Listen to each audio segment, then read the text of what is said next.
Ganz schön windig da oben. Total schief rumgegangen.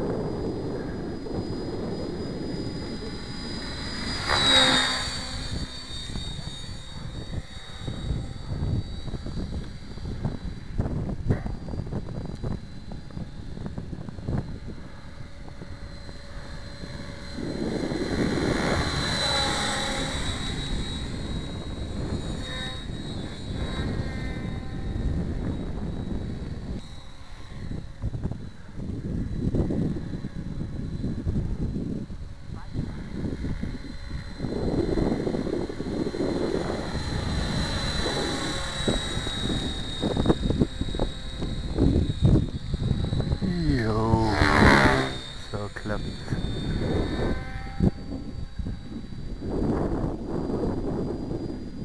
Aber der Akku fiebst ein bisschen.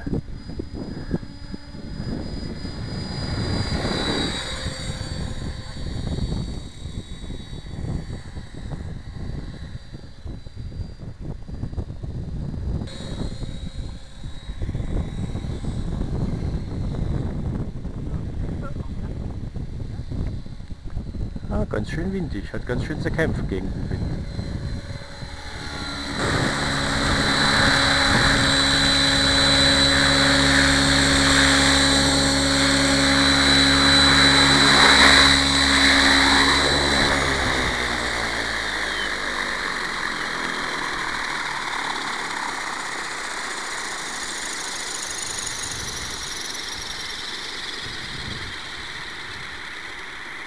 So, M1-Getriebe geschliffen? Ja, es hat geschliffen. Deswegen aber wahrscheinlich auch beim Looping ein bisschen rum. Oh oh, das sieht nicht gut aus, da muss ich schon eine Unterlegscheibe zwischensetzen.